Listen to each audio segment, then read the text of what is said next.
You know, there's an old saying that you can't fight City Hall, but a couple from the Finger Lakes area are trying.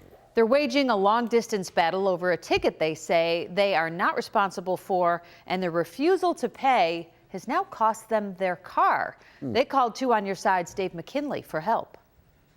It's been a nightmare. Jim and Jody Bennett live in Dansville, Livingston County, about an hour and a half from Buffalo. On May 19th, they went to South Carolina to visit Jim's ailing father, a 92-year-old veteran of World War II. When they came back in early June, they collected their mail, and among the items was a letter from the city of Buffalo. And I said, what the heck is this? You know, we haven't been to Buffalo in 8 years. It was a notification of an unpaid ticket that had been issued on Richfield Avenue in South Buffalo on May 21st, which they found peculiar. For one thing, that's when they were in South Carolina. For another, it was written against their Jeep here, which had been locked in a garage to which no one had access, and most of all because the ticket was for an expired registration on a vehicle which they had leased brand new just 2 months before. In other words, for their 2-year registration to have been expired? It would have had been issued around March 1st, 2017. That's 18 months prior to my car being built, let alone me buying it. Jim figured it was a simple mistake. Likely the person who wrote the ticket probably wrote it on a car with a license plate very similar to his. Because he actually had no ticket in hand, he called the city's Parking Violations Bureau.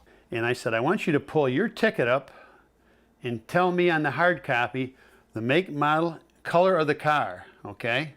So she goes back and she's gone 6-8 minutes, comes back and says, I'm sorry, sir, that information is not on my ticket. Which he also found to be strange, seeing that Jim is a Livingston County Sheriff's deputy. You cannot not put that on a ticket. A court date was set for June 24th. He did not attend. For one thing, he had to work. For another, why should I go to Buffalo 2 hours from here when I wasn't guilty in the first place? Instead, he sent several packets, including his registration and insurance information, to the Parking Bureau. 45 letters in 15 days, all right?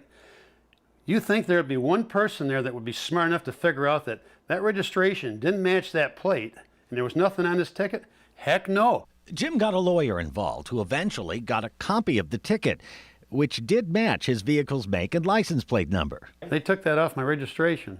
Easy. I sent it to them in the mail. So do you think they kind of doctored this up? Oh, I wouldn't be surprised. He and Jody also placed several calls seeking to speak with City Parking Commissioner Kevin Helfer, whom they say never returned any of them. Pathetic. He eventually did get a letter from Helfer, though, which said, you don't owe $45 for the fine anymore. We've added $40 on, plus another $10 refundable charge. Plus, I've notified DMV, and we're taking your car off the road. And on October 30th, just about the same day his dad died, the registration on his vehicle was suspended, all over a $40 ticket, which he maintains he never owed.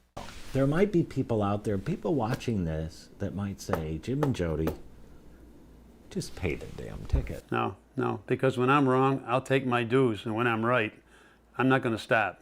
Never. Jim holds to his theory that a simple mistake made on a Tuesday afternoon on Richfield Avenue 6 months ago led to all of this. And I bet my last dollar that I could drive up there if it was around the block on a Tuesday at 5:45, and the car probably would be sitting there, and I could find a plate that was one digit, one number off. Well, we went there on a Tuesday at 3:45, and when we did, it only took us seconds to spot a car with a license plate identical to theirs, except for the first letter. While this one starts with a G, theirs starts with a J. Everything else is the same. And it also had a registration sticker that indicates the prior registration would have expired at the same time that the ticket said theirs had. That's the one I'm being charged for. And against which he'll continue to fight. I'm not paying a nickel of it, and I said all along, if I was forced in the corner and had to pay it, I got $85 in pennies and 2 pails, and that's just the damn way I'd pay it. The Bennetts say they will not be satisfied until this ticket is dismissed, the fines are waived, their registration's restored, and they receive an apology. A city spokesperson says as far as the city's concerned, the Bennetts had a chance to argue this before a hearing officer and chose not to. And because the subsequent request to appeal the officer's ruling was not made within the required 30 days, their ticket stands. We have asked for 2 days to speak with Parking Commissioner Kevin Helfer, but a city spokesperson says because the Bennetts got a lawyer involved, this raises the potential for litigation, and so they will not be granting an interview. Dave McKinley, Channel 2 News.